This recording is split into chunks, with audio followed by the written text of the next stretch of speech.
So, WandaVision just finished airing its full series, and I have some totally uncontroversial thoughts about it. I request elaboration. I enjoyed a lot of what the show was going for, especially in the beginning, but by the end of the series it just fell incredibly flat.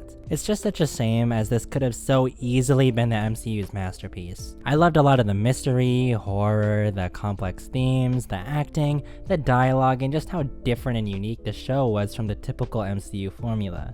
Believe me, nobody wanted to love WandaVision more than me. I love the MCU, but my critiques of it are that some of the movies just feel too generic and formulaic. I was so excited based off the trailers where it made it seem like this was gonna be a mystery, horror, romance TV show delving into trauma, and I just couldn't wait to love this show. Fortunately, I have a lot of issues with this show, and the first thing I want to get into are...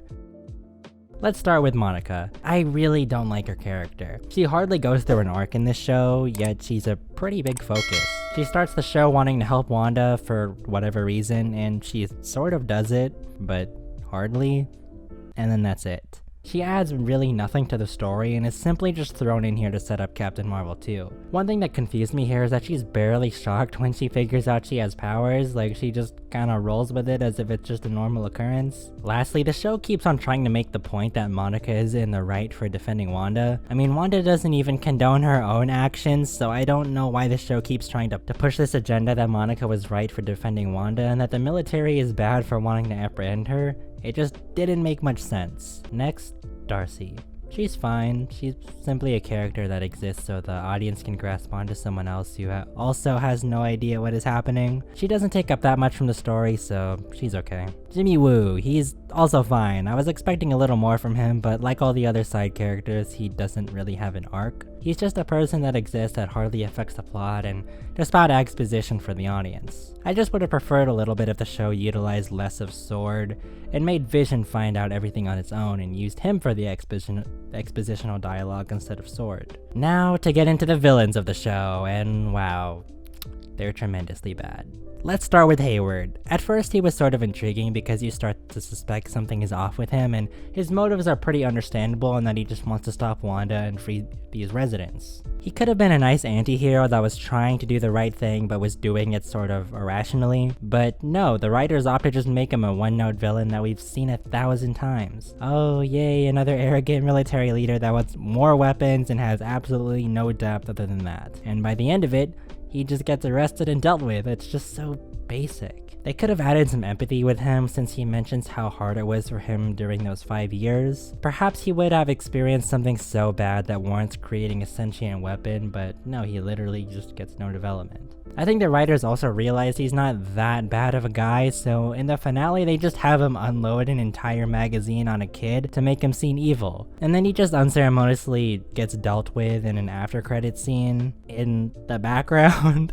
Next up, Hayward's creation, White Vision. This was very odd as White Vision was just thrown into the last episode, which is very jarring, but I was going in open-minded hoping for a good payoff. Unfortunately, he doesn't really do anything. You could actually just say he's filler. And yes, I know it's the finale, how could that be filler? Well, I say that because he shows up to fight Vision for a while and then he just flies away. Seriously, I'm not even joking. After fighting Vision and after a really great piece of dialogue back and forth, he straight up just leaves, never comes back, and isn't even mentioned for the rest of the episode. This also makes Hayward an even worse villain because he spent like, what, 5 years making this thing and he immediately loses control over it? I mean, I shouldn't even be surprised at this point. And lastly, Agnes, otherwise known as Agatha Harkness. My first problem is that she's just uninteresting. The writers legitimately just went with making Agnes a villain with the exact same powers as the protagonist. How original. I mean, okay, fine, that's not the worst thing. I mean, Reverse Flash has the same powers as Flash, but he's interesting because his character has complex motivations and feelings, so what does Agnes want? Oh, she just wants more power? Seriously?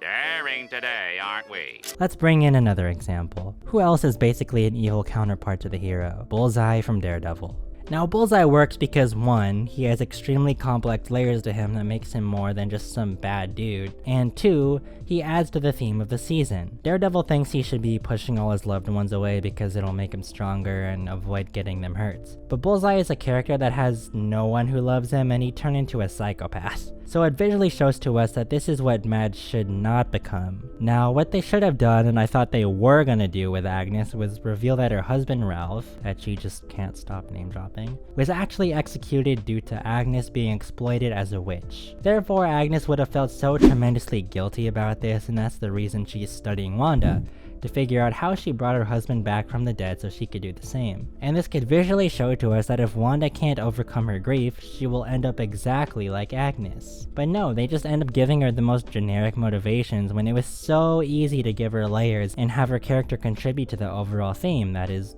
overcoming grief. It also doesn't help that it was so blatantly obvious she was a villain, so obvious that fans thought there just had to be another antagonistic force at play, but no, it's literally just her. The person everyone thought to be the villain was the villain of the show. Oh, God, kill me. Now this is what I'm mainly talking about when it comes to being let down and disappointed. Everyone usually blames this on the fans, thinking about their drastic theories. I mean, I didn't care for the fan theories of like Magneto or X-Men or Reed Richards coming into this, but the show just opts for the most simple things and concludes into just another basic Marvel story, which is especially disappointing as it 100% has had the most unique concept and themes in the entire MCU. Which leads me into my next point, the payoff and expectations.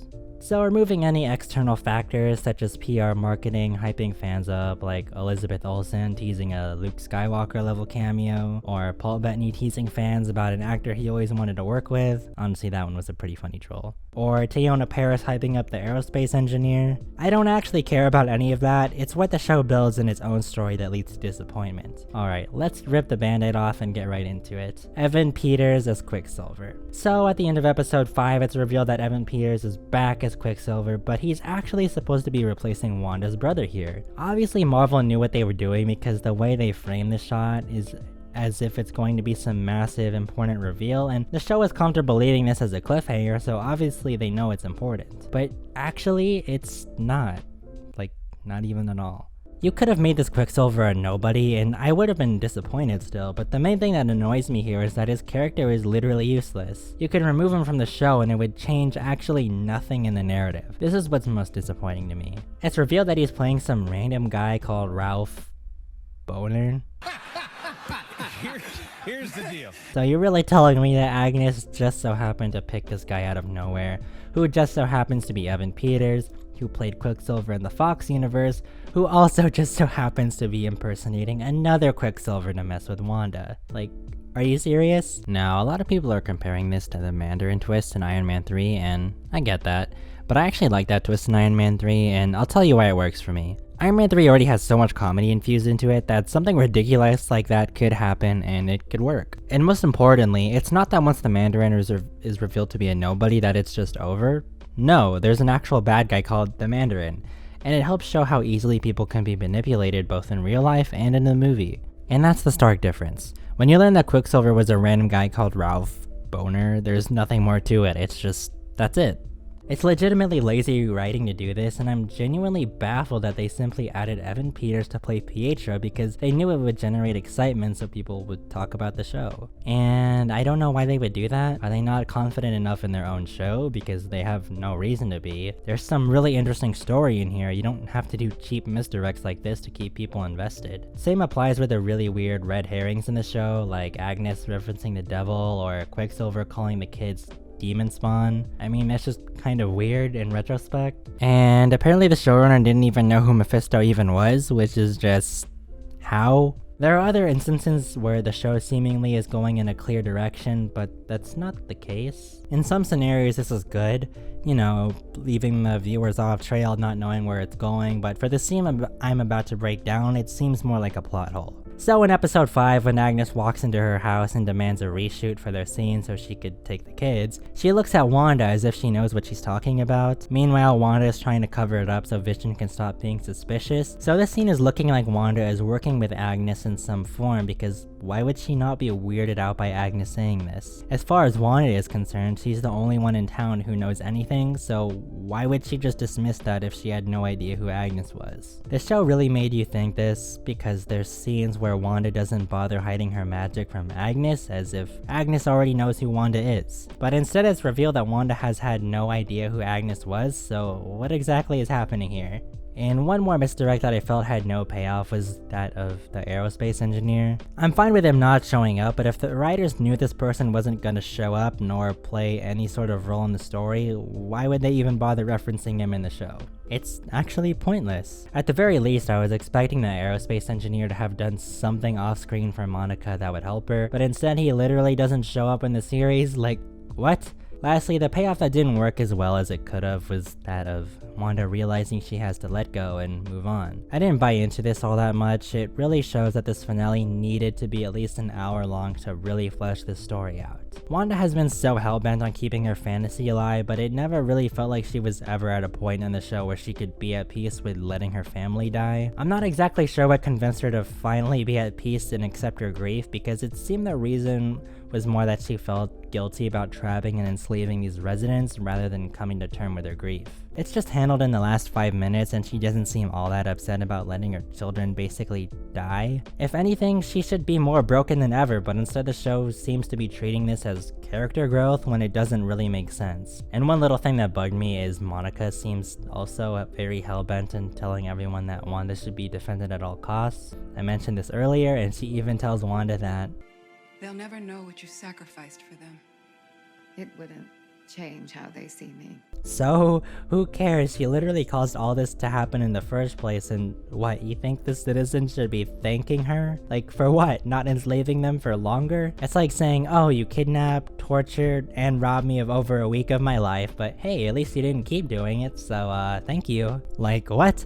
I don't know why they kept treating it as if Monica and Wanda were in the right, and I really feel like Wanda should have faced repercussions for her actions. I know she couldn't be apprehended by force, she's too powerful for that, so I think she should have just voluntarily turned herself in, or at the very least try to mind control the residents into forgetting the past week ever happened. Like, something would have been nice instead of just getting away scot-free. Now, I've been really critical of this show, but I just want to get into what it really meant to me in the end. WandaVision started out to be a really enticing and unique mystery unlike anything the MCU has ever done before. It went into deeper themes of grief, trauma, loss, and how we as human beings process this in different ways, and it didn't bother making a joke out of it.